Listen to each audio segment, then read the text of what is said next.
ragi. Abdul, Tanpa ragi. Lihat nih. Matius 14 ayat 23, Matius 26 ayat 39, ayat 42, ayat 44, Markus 1 ayat 35, Markus 6 ayat 46, Markus 14 ayat 35, Lukas 3 ayat 21, Lukas 5 ayat 16, Lukas 6 ayat 12, Lukas 9 ayat 18, Lukas 9 ayat 28, Lukas 11 ayat 1, Lukas 22 ayat 32, Lukas 22 ayat 41, ayat 44, Yohanes 17 ayat 9, Yohanes 17 ayat 20 mencatat bahwa Yesus berdoa. wah, kamu sudah mulai baca Alkitab ya, Dul? Hah? Ente sudah tahu bahwa Yesus berdoa? Ya tahulah. Orang Kristen mana yang tidak tahu bahwa Yesus berdoa? Aha! Akhirnya ente ngaku bahwa Yesus berdoa.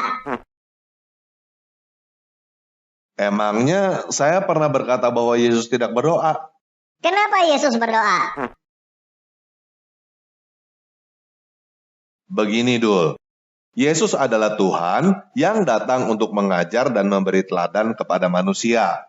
Bagaimana Yesus bisa mengajar dan memberi teladan tentang berdoa kalau dia sendiri gak bisa berdoa? Seorang bos tidak bisa mengajar dan memberi teladan kepada karyawan jika si bos itu sendiri tidak tahu bagaimana caranya menjadi karyawan dan tidak tahu bagaimana caranya bekerja dengan baik.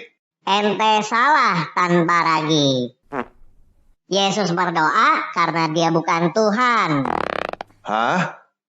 Kenapa kamu mengambil kesimpulan seperti itu, Dul? Karena Tuhan tidak perlu berdoa. Wah, itu cacat logika, Dul. Kamu berkata seperti itu, sama seperti berkata bahwa jika seseorang bekerja, berarti dia bukan bos, karena bos tidak perlu bekerja. Kamu berpikir seperti itu karena kamu bukan bos, dan kamu berangan-angan bagaimana rasanya jadi bos di dalam imajinasi kamu. Kamu tidak tahu bahwa sebenarnya bos bekerja lebih keras daripada karyawan.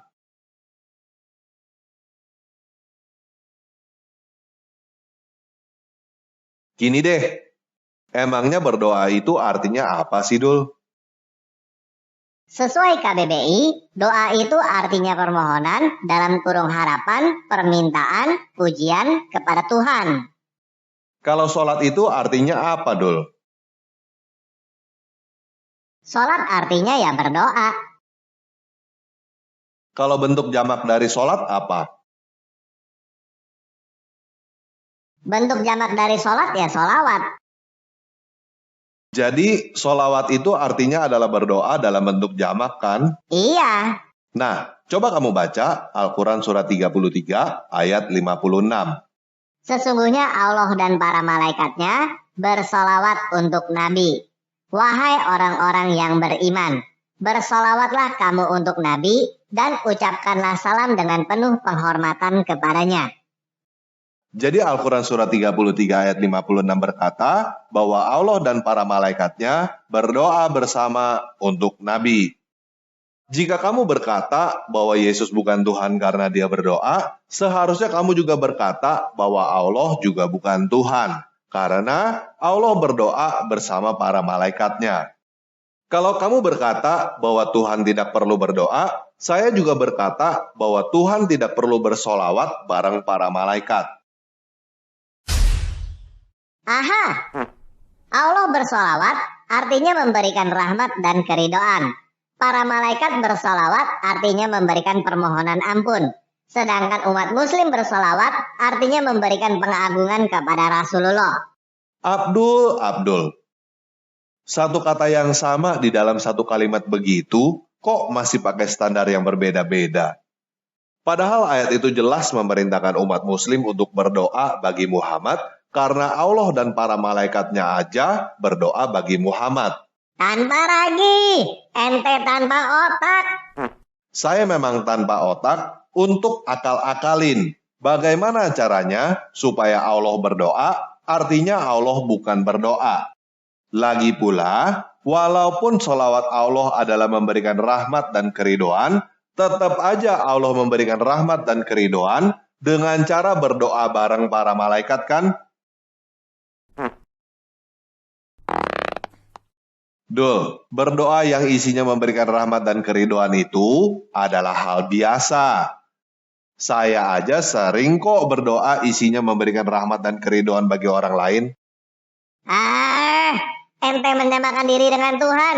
Bukan, Dul. Saya cuma mengatakan realita bahwa saya biasa berdoa yang isinya memberikan rahmat dan keridoan bagi orang lain. Saya tidak mau berdoa yang isinya memberikan kutuk dan sumpah serapah bagi orang lain.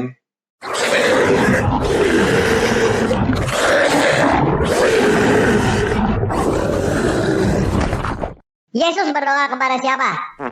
Ya kepada Bapaknya lah. Yesus berdoa kepada Allah Subhanahu wa Ta'ala.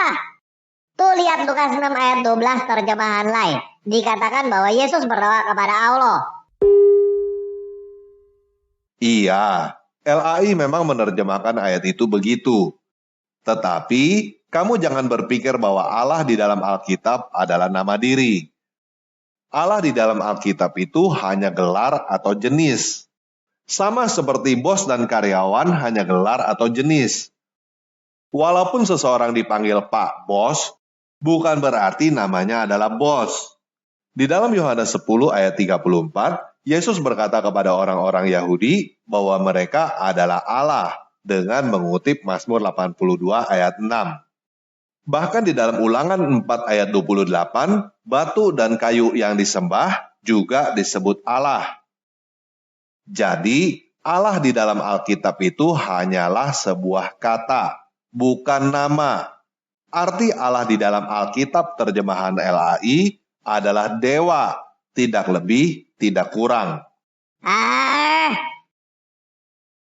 Pokoknya Yesus berdoa kepada Allah Subhanahu wa Ta'ala. Bukan, Dul. Yesus bukan berdoa kepada Allah Subhanahu wa Ta'ala, tetapi kepada Bapaknya. Siapa Bapa yang Yesus maksud kalau bukan Allah Subhanahu wa Ta'ala? Kamu sedang mencoba berbohong kepada siapa sih, Dul? Tuhanmu mengaku di dalam Al-Quran 112 ayat 3 bahwa dia tidak punya anak. Jadi, Yesus bukan anaknya Tuhanmu dan Tuhanmu bukan Bapaknya Yesus. Yesus bukan berdoa kepada Tuhanmu. Jadi Yesus berdoa kepada siapa? Kan sudah saya katakan tadi kepada Bapaknya. Siapa Bapaknya? Dul, kamu nggak usah nanya siapa Bapaknya Yesus, karena kamu nggak kenal dan kamu nggak akan kenal. Hal itu sudah dikatakan dengan sangat jelas oleh Yesus di dalam Matius 11 ayat 27 dan Lukas 10 ayat 22. Itu sebabnya Yesus berkata di dalam Yohanes 14 ayat 6, "Akulah jalan dan kebenaran dan hidup. Tidak ada seorang pun yang datang kepada Bapa kalau tidak melalui aku." Jadi Tuhan ente ada berapa? Ada satu. Tuhannya ente Yesus atau Bapaknya? Yuk kita baca 1 Korintus 8 ayat 6. Namun bagi kita hanya ada satu dewa saja, yaitu Bapa yang daripadanya berasal segala sesuatu dan yang untuk Dia kita hidup. Dan satu Tuhan saja, yaitu Yesus Kristus, yang olehnya segala sesuatu telah dijadikan dan yang karena Dia kita hidup. Tetapi Yesus berdoa kepada Bapaknya. Aneh pusing.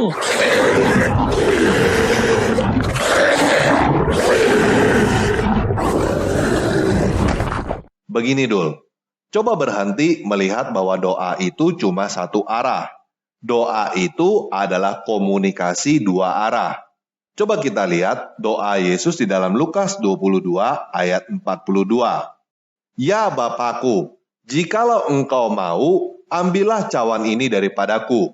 Tetapi bukanlah kehendakku, melainkan kehendakmu lah yang terjadi." Di sini kita bisa melihat ada keinginan sang anak dan ada keinginan sang bapa. Sang anak meminta kepada sang bapa supaya cawan itu diambil dari dia. Sang bapa meminta kepada sang anak supaya cawan itu tidak diambil dari dia. Dengan kata lain, sang anak berdoa kepada sang bapak supaya cawan itu diambil dari dia, dan sang bapak berdoa kepada sang anak supaya cawan itu tidak diambil dari dia. Apakah sang anak bisa menolak keinginan sang bapak? Bisa. Sang anak bisa tidak mengabulkan doa sang bapak. Tetapi sang anak memilih untuk mengabulkan doa sang bapa. Jadi, kalau kamu bisa paham bahwa doa bukan hanya satu arah, tetapi dua arah, maka kamu bisa paham bahwa Yesus adalah Tuhan yang mengabulkan doa sang bapa. Itu sebabnya Yohanes 1 ayat 1-3 berkata, pada mulanya adalah firman. Firman itu bersama-sama dengan dewa, dan firman itu adalah dewa.